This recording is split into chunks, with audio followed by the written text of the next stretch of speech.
Vamos voltar com a Beatriz Finocchio. Bia, a gente viu aí a agenda dos dois candidatos, do Bolsonaro, que hoje foca em Brasília, o ex-presidente Lula em São Paulo, sempre colado aí com o Haddad, que é o candidato ao governo do estado.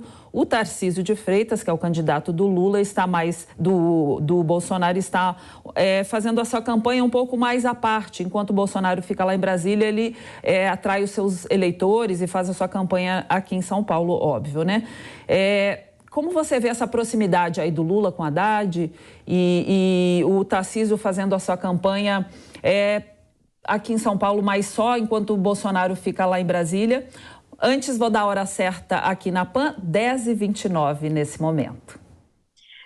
Na verdade, a gente percebe que o Haddad está muito próximo ao Lula, porque o Tarcísio está com muita vantagem em São Paulo. E a gente sabe que o Lula tem aí algumas preferências no estado de São Paulo, mas não ganha do Bolsonaro em São Paulo. Na capital, há mais probabilidade. Então, eu vejo como uma tentativa de fortalecer a campanha do Haddad. E na contramão, o Tarcísio, como está em uma vantagem boa com relação ao Haddad, de acordo com as pesquisas, talvez ele não veja tanta necessidade de estar perto do Bolsonaro. Além disso, o Tarcísio é um político extremamente experiente. Então, eu vejo sim o Tarcísio com essa experiência, inclusive técnica e de política, não depender tanto do Bolsonaro, vejo sim como uma sinalização de que talvez não seja ainda que sejam, claro, o candidato a governo do estado do Bolsonaro, mas não vejo não o Tarcísio como aquele que vai sempre estar ao lado do Bolsonaro, naquele apoio eterno ao Bolsonaro, incondicional, não como o Haddad é do Lula.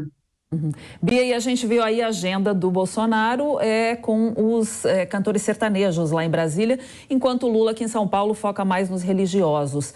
É assertivo fazer essa aproximação nesse momento com os dois grupos? Na verdade, o Bolsonaro, ele perde muito para a classe artística, né? É claro que os cantores sertanejos têm aquela questão com o agro, então o Bolsonaro é assertivo nisso, porque, obviamente, existe interesse de ambos nessa relação. Agora, o Lula, ao momento que ele vai para as questões religiosas, a gente tem que lembrar que, gente, o comunismo, ele é anticristão, ele é até mais anticristão ao socialismo do que qualquer outra corrente política ideológica. Então, é curioso o Lula ir para o religioso. Na verdade, é supérfluo e é algo que não é bem visto. Até porque o que ele aplica, apesar dele falar que foi ele o criador da lei da liberdade religiosa, a gente sabe que o Lula tem aí uma postura totalmente anticristã e, inclusive, pela ideologia que ele defende. Ele tem que ser coerente com o que ele defende. É uma tentativa desesperada aí de tentar os votos e acho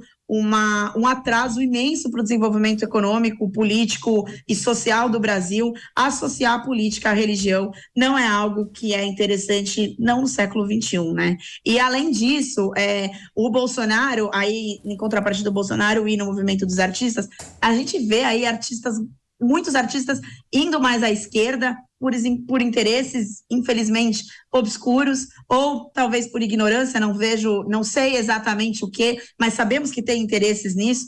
Então, a gente vê aí uma troca, né? O Bolsonaro com os artistas e o Lula com os religiosos. Entretanto, com artistas que têm apoio do agro, e o agro, a gente sabe que está muito fortalecido com o governo Bolsonaro.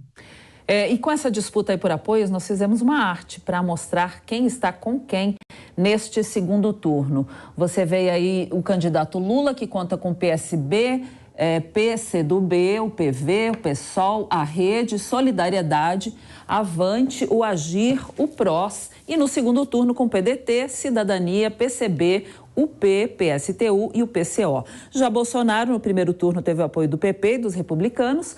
No segundo turno, PSC e PTB. E agora também temos os neutros, né? O novo PSDB, o novo que, na verdade, acabou declarando apoio para o Bolsonaro, né? O PSDB, o MDB, União Brasil, o DC, o PSD, o Podemos e o PMDB.